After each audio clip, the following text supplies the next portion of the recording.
Hello, everyone, and thank you so much for joining us today.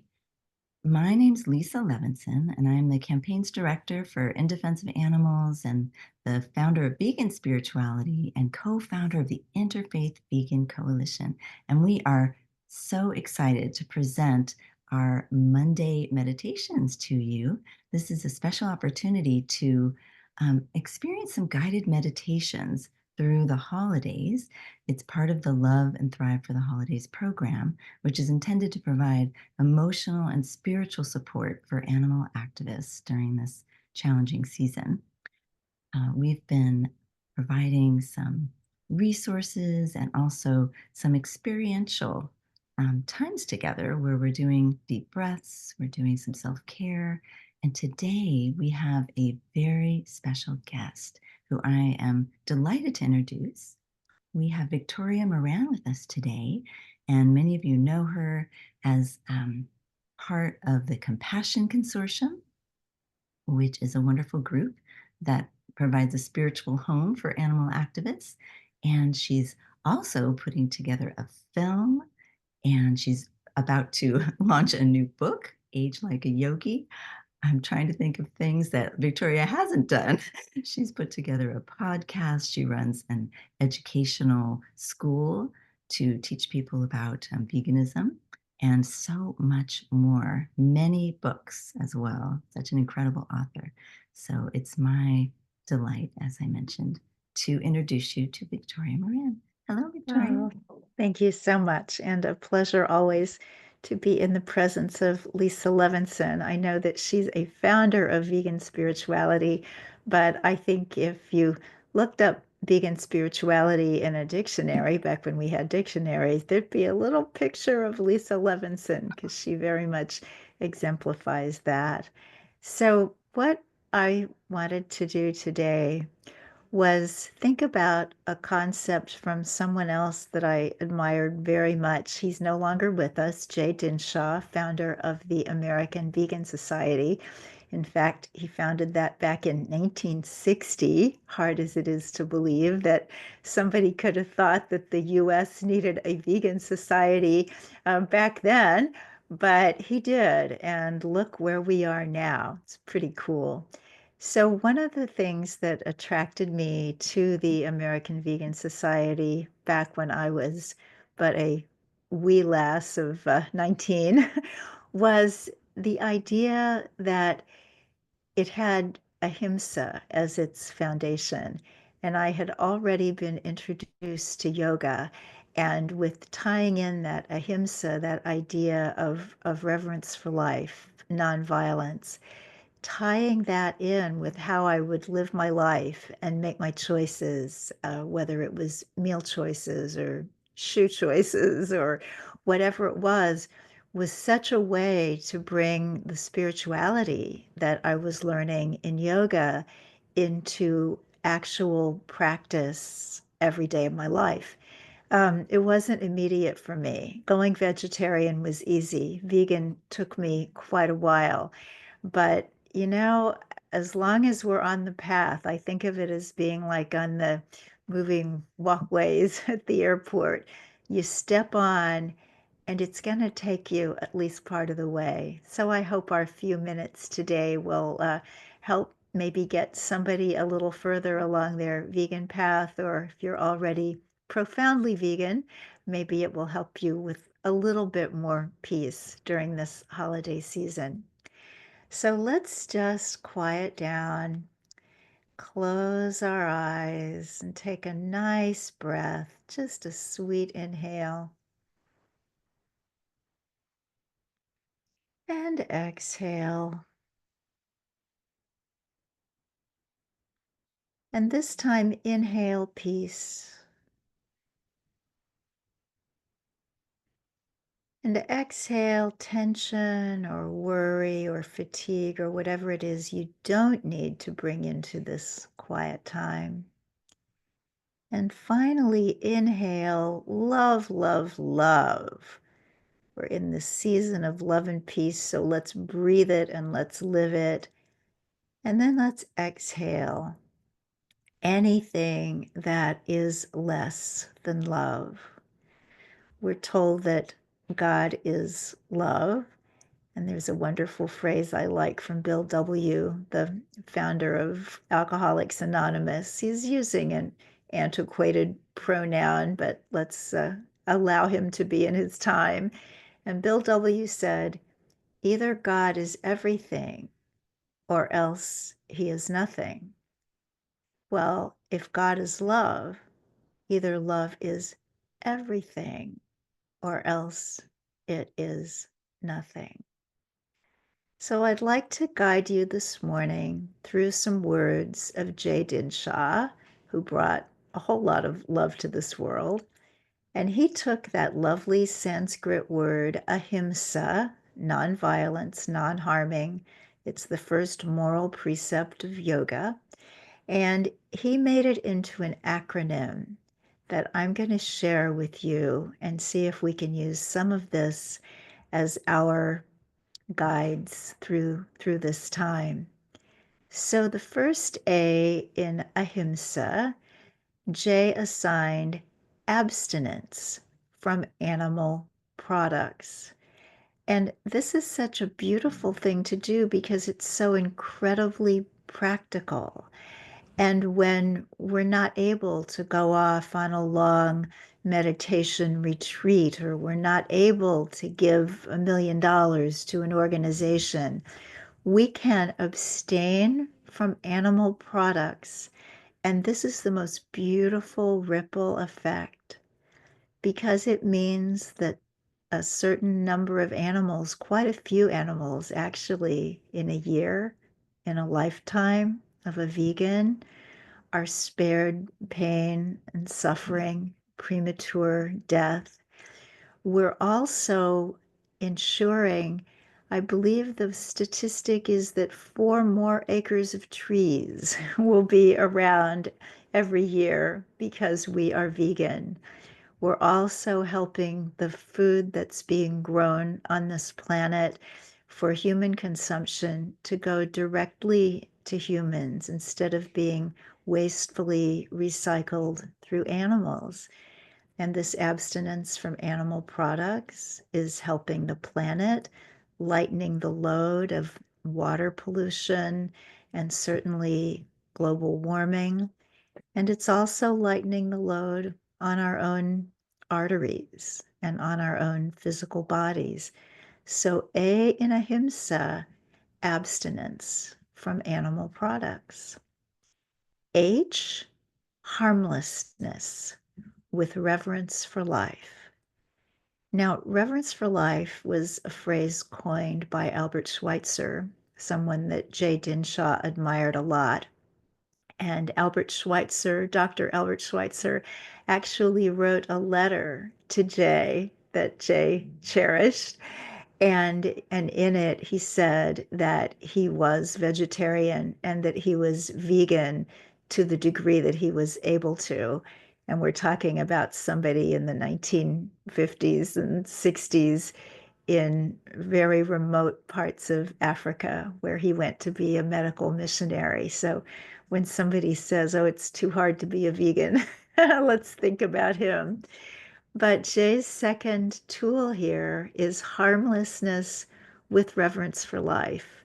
And that means that beyond just being vegan, what can we do to spread peace? What can we do to emanate peace and practice peace? Harmlessness with reverence for life. I, in the word ahimsa, integrity of thought, word, and deed. Now, we're not going to be perfect. We're human, we have our flaws, and sometimes those flaws are just what make us eccentric and interesting and cute.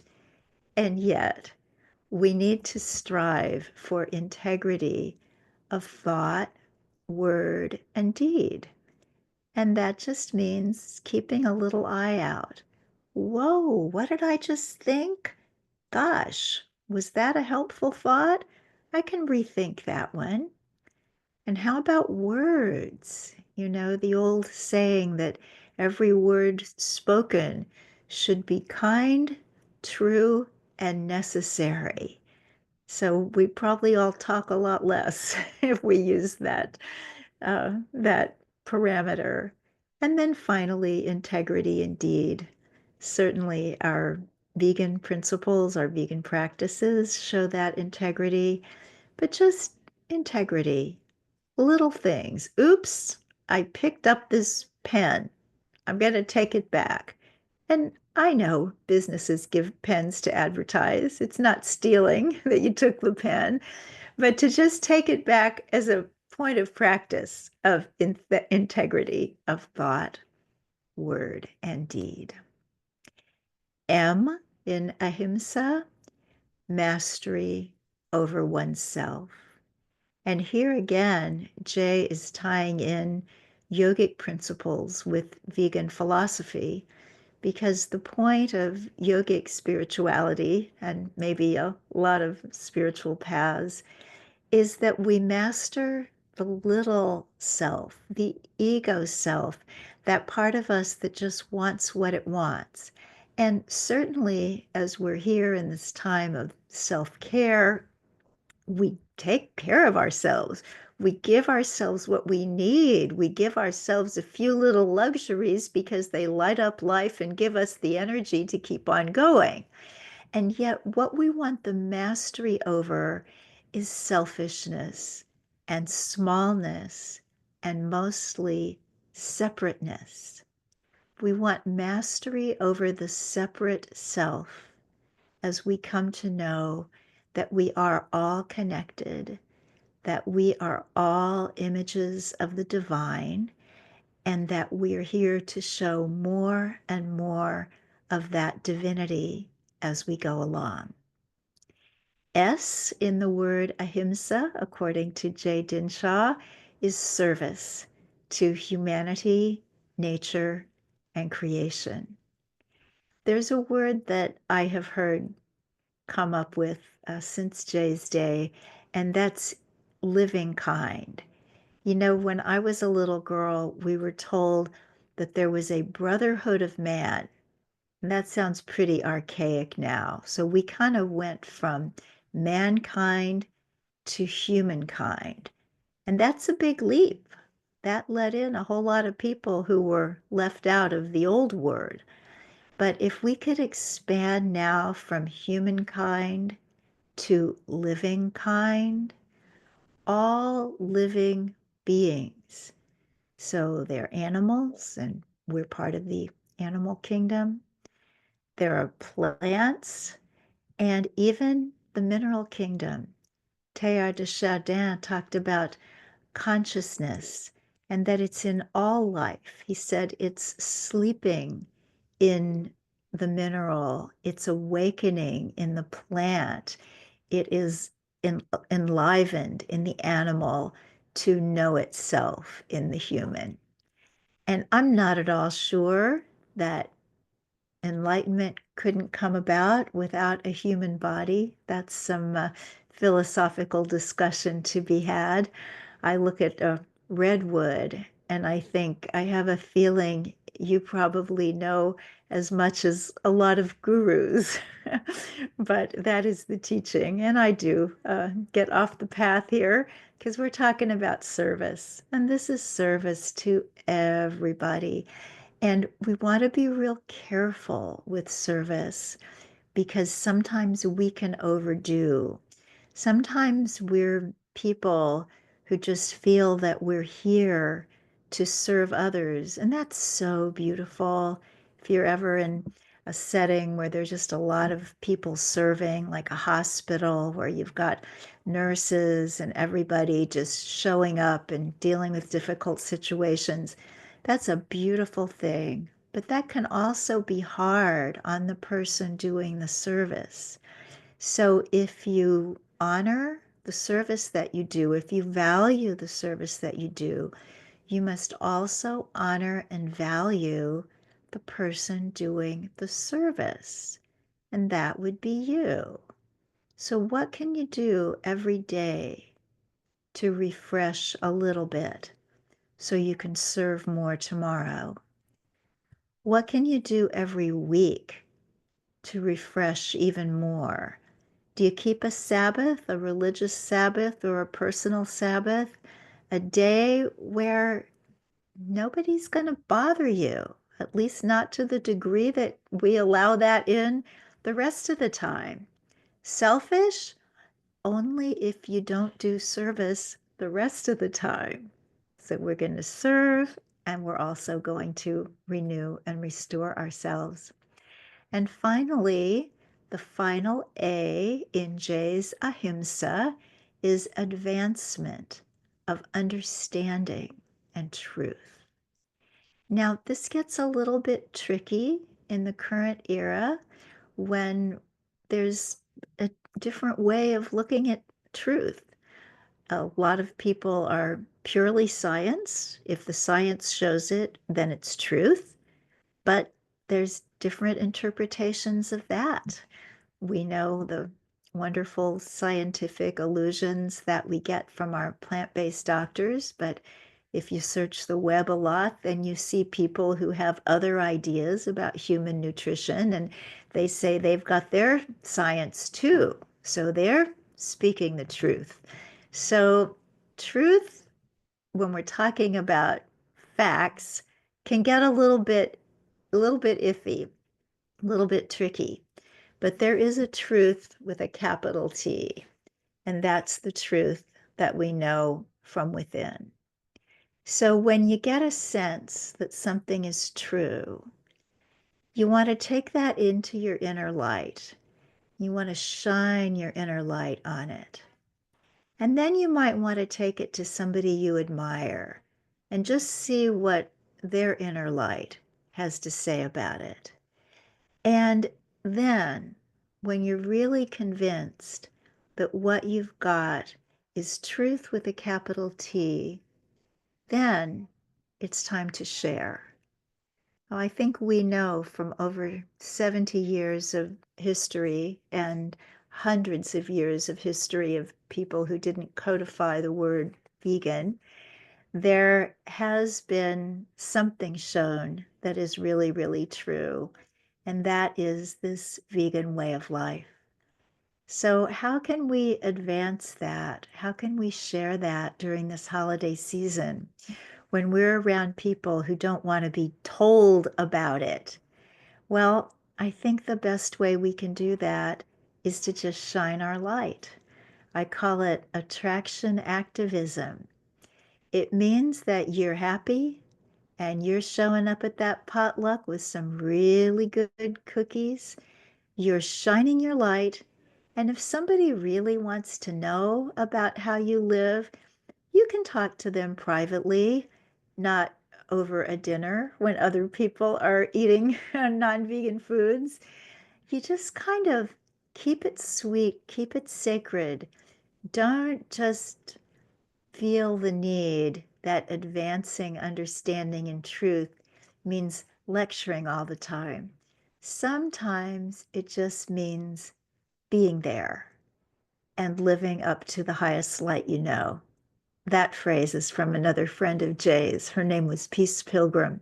She's a lovely woman, vegetarian always, again, like Schweitzer, vegan when she could be, because she walked all over the United States and even some other countries with nothing. She owned nothing except her clothing and some postcards and stamps and a pen. She walked until given shelter, fasted until given food. Again, tough to be vegan? Yeah, in a situation like that, but she came pretty close. So let's just go over that word again, and then we'll breathe ourselves out of this little time together. Ahimsa, abstaining from animal products, harmlessness with reverence for life, integrity of thought, word, and deed, mastery over oneself, service to humanity, nature, and creation, and advancement of understanding and truth. Now let's just breathe all of that in.